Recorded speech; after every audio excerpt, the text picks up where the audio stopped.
The origins of the orchestra conductor can be traced back to ancient times. Chorus masters played a crucial role in ancient Greece and Rome.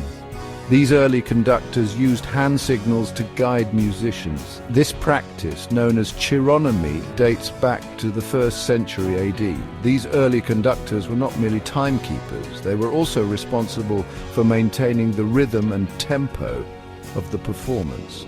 Over the centuries, the role of the chorus master evolved. By the 15th century, written accounts and images depict choir masters in prominent settings like the Sistine Chapel. These conductors used various methods to communicate with their musicians. Some used rolled-up paper to indicate the beat. Others tapped on objects to provide an audible rhythm. The chorus master's role was essential in maintaining order and cohesion within these early musical ensembles.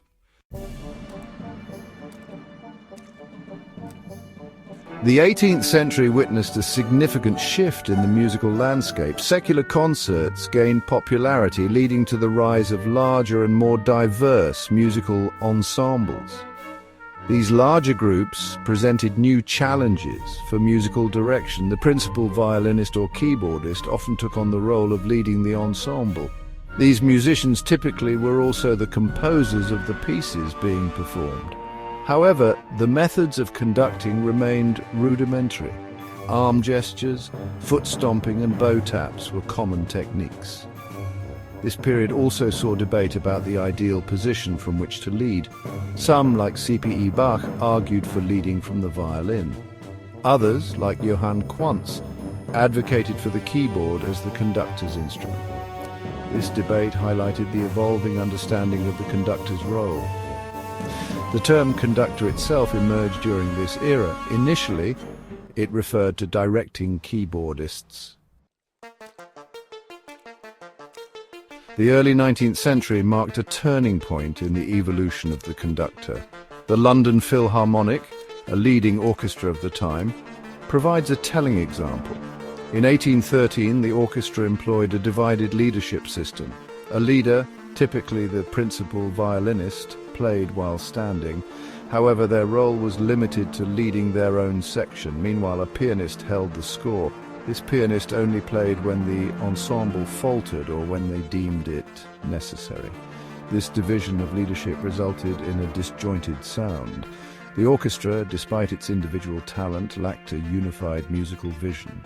This situation highlighted the need for a single dedicated conductor. Enter Louis Spohr.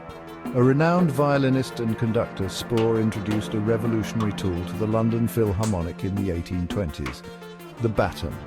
This simple yet elegant solution provided conductors with greater precision and control over the ensemble.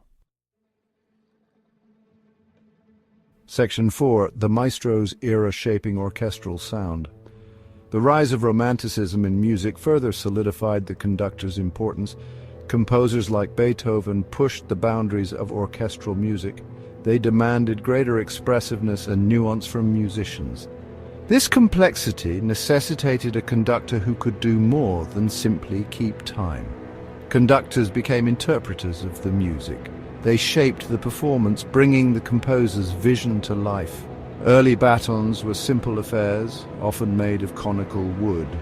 Over time, these evolved into longer, more pointed instruments. Ebony and light woods became favored materials.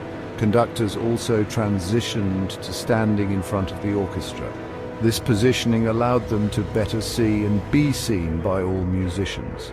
It also marked a shift in the conductor's relationship with the audience. No longer a participant in the music making, the conductor became a conduit between the composer and the listener.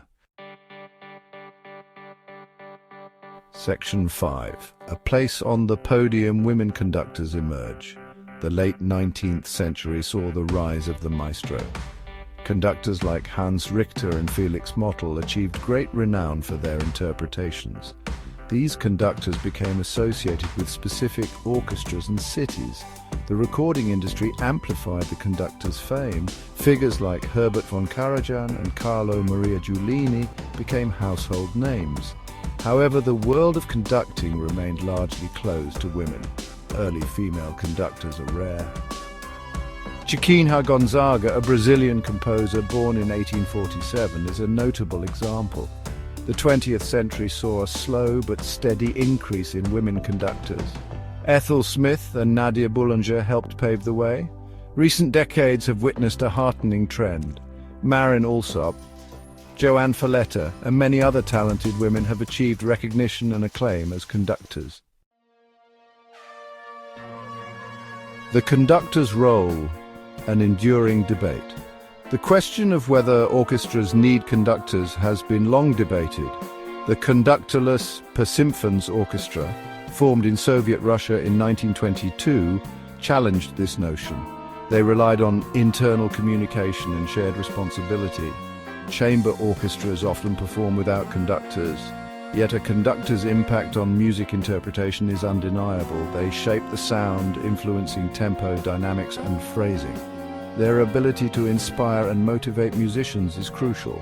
Modern conductors need a unique combination of skills. Leadership, communication, and understanding the orchestra and audience are essential. The future of conducting will see continued evolution. New leadership and interpretation approaches will emerge. Conductors will continue to shape and elevate orchestral music.